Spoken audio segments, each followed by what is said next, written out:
Il y a une volonté de la part des pays occidentaux de donner des gratifications au monde islamique, mais ces gratifications se font aux dépens du droit des Juifs eux-mêmes. Bonjour et shalom, Richard Darmon, micro du studio Kalita pour notre magazine hebdomadaire intitulé Israël au cœur du Moyen-Orient, Israël dans sa région, consacré aujourd'hui au sens à la fois évident et au sens caché aussi du dernier vote de l'ONU sur Jérusalem. Avec nous pour en parler, en ligne depuis Tel Aviv, Shmuel Trigano. Bonjour et shalom, Shmuel. Bonjour. Vous êtes professeur des universités, sociologue, philosophe et figure intellectuelle marquante du monde juif français installé à Tel Aviv depuis presque 3 ans, là même où vous avez lancé dès votre arrivée Menorah.info, un site internet très complet et pertinent d'analyse sur la société et l'identité israélienne. Et aussi, vous avez lancé l'association Dialogia qui organise régulièrement des rencontres sur ces mêmes thèmes et qui a déjà lancé l'un après l'autre en 2017, 2018, en 2019 et 2020 4 séminaires, chaque fois de 2 jours, intitulés les colloques des intellectuels francophones israéliens qui se tiennent à Tel Aviv. Shmuel, vous êtes aussi et surtout l'auteur en 3 décennies de plus d'une trentaine d'ouvrages, une œuvre impressionnante, des ouvrages de réflexion sur l'identité, l'histoire, la sociologie et la philosophie juive, dont certains ont analysé sur le fond la question palestinienne, et puis qui déploient une réflexion sur le sens du sionisme. Et l'un des derniers livres que vous avez fait paraître s'intitule « Le nouvel État juif ». Il a d'ailleurs été écrit en français et ensuite été publié en hébreu. Et puis il y a aussi les impressionnants volumes que vous avez lancés il y a beaucoup plus, je crois, une quinzaine d'années, 4 impressionnants volumes de la série d'ouvrages collectifs que vous avez fait paraître en tant que coordinateur et écrivain aussi aux éditions Fayard en France, et qui s'intitule « La société juive à travers l'histoire ». Alors, à propos de ce vote tout récent de l'ONU, vous avez publié il y a quelques jours une analyse sur votre site, une analyse qui s'intitule « Jérusalem n'est plus en Jérusalem ». Or, ce n'est pas la première fois, ce sera ma première question, que l'ONU et ses appendices, comme l'UNESCO aussi, l'organisation culturelle de l'ONU, nient tout lien entre Jérusalem et le peuple juif. Alors, la question c'est, qu'est-ce qu'il y a de différent dans ce dernier vote onusien, à part son côté scandaleux ? C'est un peu la même ligne de pensée, ce n'est pas tellement différent. Disons que c'est une autre occurrence de cette réécriture de l'histoire qui concerne Israël et le peuple juif. J'essaye de comprendre ce phénomène. Bien sûr qu'il y a des calculs politiques, il y a une volonté de la part des pays occidentaux de donner des gratifications au monde islamique, mais ces gratifications se font aux dépens du droit des Juifs eux-mêmes. Mais pour le comprendre, il y a des dimensions plus larges que la dimension plus politique et de la politique politicienne. C'est qu'en fait, on se rend compte qu'au cœur de l'hostilité d'Israël, au bout de tant d'années d'hostilité, qu'au cœur de cette hostilité, il y a un imaginaire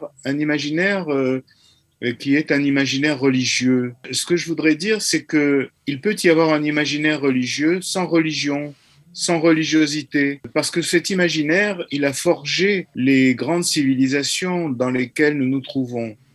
Et si nous prenons en compte les 2 religions qui sont nées du judaïsme, à savoir le christianisme et l'islam, on se met en quête, en quelque sorte, des raisons qui font que, par exemple, la France ait voté pour qu'on appelle le mont du Temple Haram el-Sharif, ou qu'on appelle Jérusalem el-Quds, des noms qui, bien sûr, sont en usage dans le monde arabo-musulman, mais qui ne correspondent pas à la totalité de l'histoire. Regardez, Shmuel, juste par rapport parce que c'est peut-être un manque de ma part, mais je voudrais lire les 3 lignes qui introduisent votre réflexion pour que les auditeurs cernent mieux le centre de gravité de notre échange. Vous écrivez au début de cette analyse, je cite, « Cette résolution entérine la résolution de l'ONU dont on parle, entérine la manipulation des islamistes qui ont décrété que toute la montagne du temple antique était incluse dans le périmètre de la mosquée El-Aqsa, à savoir ipso facto un lieu de culte exclusif pour les musulmans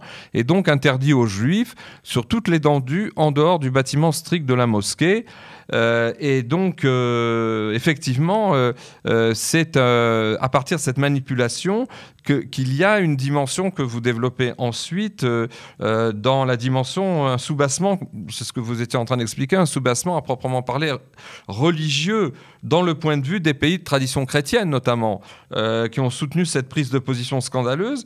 Et c'est le plus étonnant, c'est qu'elle nie les données historiques les plus élémentaires sur les liens anciens innombrables entre Jérusalem et le peuple juif. Et ce sont des choses qui sont connues des pays peut-être laïques, mais de tradition chrétienne. Et donc, comment expliquer cet aveuglement ? Puisque c'est un problème psychologique, c'est un problème d'antisémitisme qui se voile. Comment on peut expliquer ça ? Parce qu'ils connaissent, ils décryptent bien la manipulation islamique et musulmane. Alors pourquoi ils l'accréditent, en quelque sorte ? Non, il devrait se demander comment Jésus a pu se rendre à El-Quds, à supposer que ce soit son nom permanent. Alors qu'il est clair qu'il se rend au temple de Jérusalem dans tous les textes du christianisme, ce qui veut dire en passant qu'il y a ici une renonciation à soi de la part du monde chrétien. Mais pour comprendre pourquoi il y a une telle animosité de principe, si l'on peut dire évidente, c'est que en fait, les deux religions nées du judaïsme sont en concurrence identitaire avec le peuple juif et le judaïsme. Dans la mesure où chacune de ces religions se sont instituées comme étant l'avenir du peuple d'Israël qui serait en faillite, qui serait défunt en quelque sorte. Ces religions déclarent qu'elles reprennent son message et sa vocation élective en quelque sorte. Et là, cette concurrence qui n'est pas évidente immédiatement permet de comprendre comment la présence d'Israël dans ce territoire, dans ce lieu-là, ou même l'existence de l'État d'Israël est un ébranlement profond de l'équilibre identitaire de ces religions. Si effectivement le peuple d'Israël est toujours vivant, s'il est toujours candidat à être sur le mont du Temple, c'est que, en partie, l'élection de ces deux religions est ressentie par les plus extrémistes de ces croyants ou de ceux qui héritent d'un héritage sans jamais en connaître les tenants et aboutissants. On comprend que la résurgence d'Israël pose un problème, qui est un tremblement de terre symbolique, on pourrait dire. Non, le peuple d'Israël n'est pas défunt, non, il ne s'est pas éteint, et il réapparaît sur les lieux mêmes de son histoire. Et là, les superstructures construites sur cette histoire sont ébranlées. Alors, ce que je dis là ne dépend pas nécessairement d'une foi véritable, etc. C'est un héritage imaginaire qui est dans l'imaginaire collectif. Vous savez, l'imaginaire social est une réalité. Alors, vous me dites, mais comment c'est une réalité ? Elle est construite de théologie, de perception problématique, etc. Mais c'est une réalité parce qu'en fait, l'imaginaire a fait corps avec la civilisation dans laquelle on se trouve. L'acte, par exemple, du mufti du mont du Temple, appelé Haram el-Sharif par les musulmans, qui étend les limites de la mosquée. Parce que la mosquée n'est pas en question, personne n'a voulu ni entrer, ni la détruire, ni quoi que ce soit. Les limites de la mosquée sont étendues à l'ensemble du mont, y compris le mur des lamentations. Et donc, ça parle à ciel ouvert, si l'on peut dire, il n'y a aucune tromperie, mais il semble évident que ce phénomène, en fait, est un produit de beaucoup de choses. Évidemment, la dernière confrontation avec le Hamas, où le Hamas s'est institué le défenseur du monde de la mosquée Al-Aqsa, fomentant révolte et manifestations. Il a tiré d'ailleurs des missiles sur Jérusalem pour la première fois, justement pour s'opposer à des actes que les Juifs faisaient, par exemple défiler des drapeaux, qui est quelque chose de traditionnel, courant, traditionnel. Et donc la mosquée s'étend au-delà de ces murs en quelque sorte. Pourquoi ? Pour interdire toute entrée des Juifs qui, à l'heure actuelle, n'ont pas le droit de prier, même silencieusement. La police israélienne les traque à ce plan-là. Il y a quelque chose qui ne tourne pas rond ici. Et donc, si vous voulez, sur le plan de la rationalité, sur le plan logique, ce qui est inquiétant, c'est que les puissances occidentales, je n'ai rien à dire que des nations musulmanes s'inscrivent dans ce discours, mais là où je ne comprends pas, c'est que des nations européennes cautionne une telle falsification de l'histoire, une telle réécriture de l'histoire, qui rend finalement les Juifs des étrangers ou des envahisseurs d'un lieu qui est le Saint des Saints de leur histoire sur ce plan-là.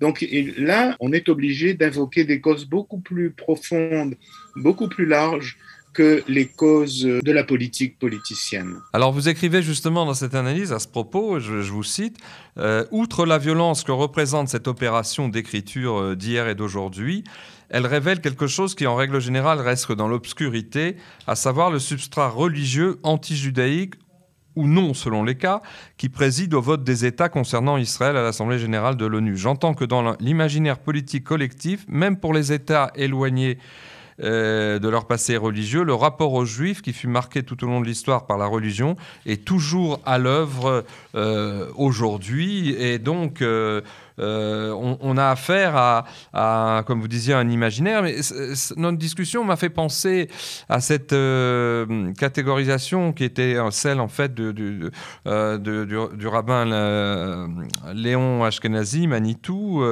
qui avait dit que, on retrouve d'ailleurs ce conflit triangulaire entre, d'une part, entre Israël, avec d'une part l'islam, mais aussi Esav, Ésaü, c'est-à-dire le monde occidental, parce que Manitou avait dit, alors est-ce que c'est le cas aujourd'hui, est-ce que les choses sont pas un peu plus complexes maintenant, il avait dit que le conflit entre Israël et l'islam était un conflit sur la terre, un conflit justement d'espace. Vous parliez de l'extension des limites de Al-Aqsa, et puis le fait que les musulmans, même d'ailleurs entre guillemets cultivés ou modernisés, n'acceptent pas que d'autres aillent, non pas dans la mosquée comme vous disiez, mais sur le mont du Temple, et il s'y oppose de manière très très totalitaire.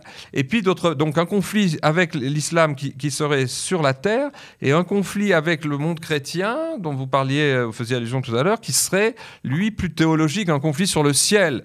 Avec donc le ciel et la théologie, en quelque sorte, avec le monde chrétien, et un conflit plus terrestre et plus géopolitique, on pourrait dire, avec l'islam. Est-ce que cette grille de lecture vous agrée quelque part par rapport à ces analyses? Quelque part, oui, parce que l'oppression des Juifs dans le monde islamique a été politique avant d'être théologique, bien qu'inspirée de la théologie. Les Juifs sont restés une nation captive dans la Oumma. C'est la position du dhimmi. Alors que le conflit avec le monde chrétien a été un conflit théologique sur la divinité du Christ, etc. Bien, les Juifs étaient aussi enfermés dans les ghettos. Mais si vous voulez, le cadre des civilisations est différent. Alors, ce qui est intéressant aussi, c'est de remarquer la structure des livres saints. Les chrétiens gardent les Juifs dans l'Ancien Testament. Ils rajoutent le Nouveau Testament. Les musulmans effacent complètement les Juifs avec le Coran, qui est réputé comme étant la véritable parole de Dieu, les paroles bibliques n'étant que des falsifications. Je rajoute à ce duo les protestants. Les protestants naissent de redécouvrir la Bible hébraïque et de la retraduire. Et donc, j'essaie de montrer comment, dans le vote de l'ONU, les pays protestants, dont les États-Unis sont chefs de file, l'Angleterre, etc., ont voté contre la résolution de l'Assemblée générale de l'ONU, alors que des pays catholiques, notamment ceux du centre de l'Europe, pour lesquels leur identité est toujours actuelle, ont voté contre, mais la France, pays de l'Europe de l'Ouest, a voté pour.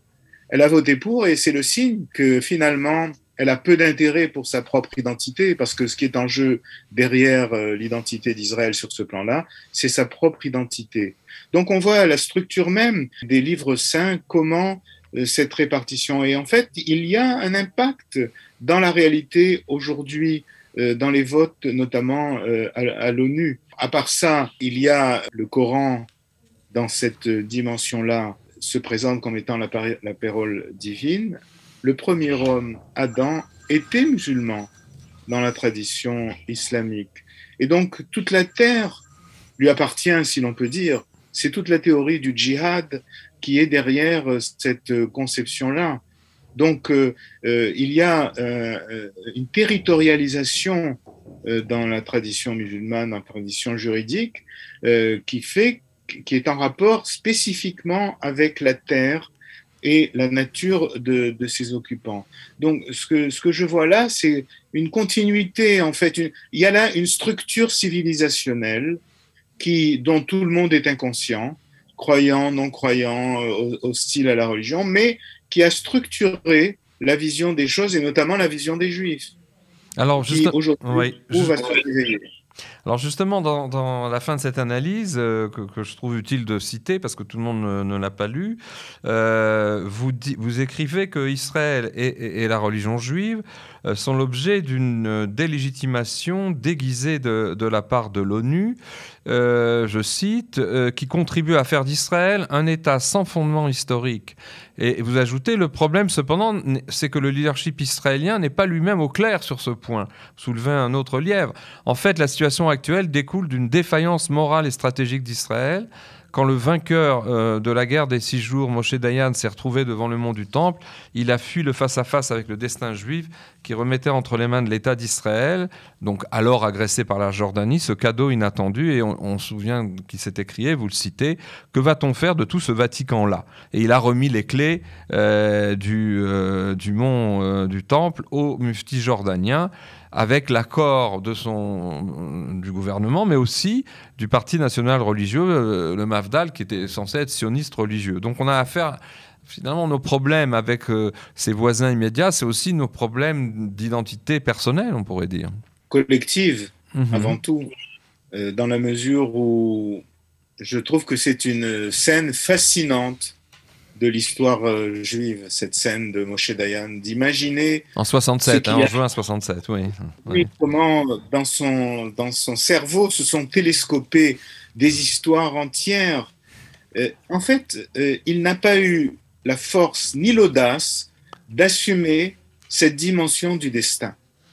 Est-ce qu'Israël incarne à ses yeux même le Netzach Israël, justement, ce qu'on peut appeler l'éternité d'Israël? C'est une notion biblique, à savoir, très simplement, l'idée que l'Israël contemporain est l'aboutissement d'une très longue histoire et qu'il y a un lien intrinsèque entre ces époques. Une continuité, en fait. Une continuité. Et donc, la question se pose à la fois sur le plan moral, mais aussi sur le plan culturel, civilisationnel. Comment cet héritage est-il entré ou n'est-il pas entré dans la culture israélienne?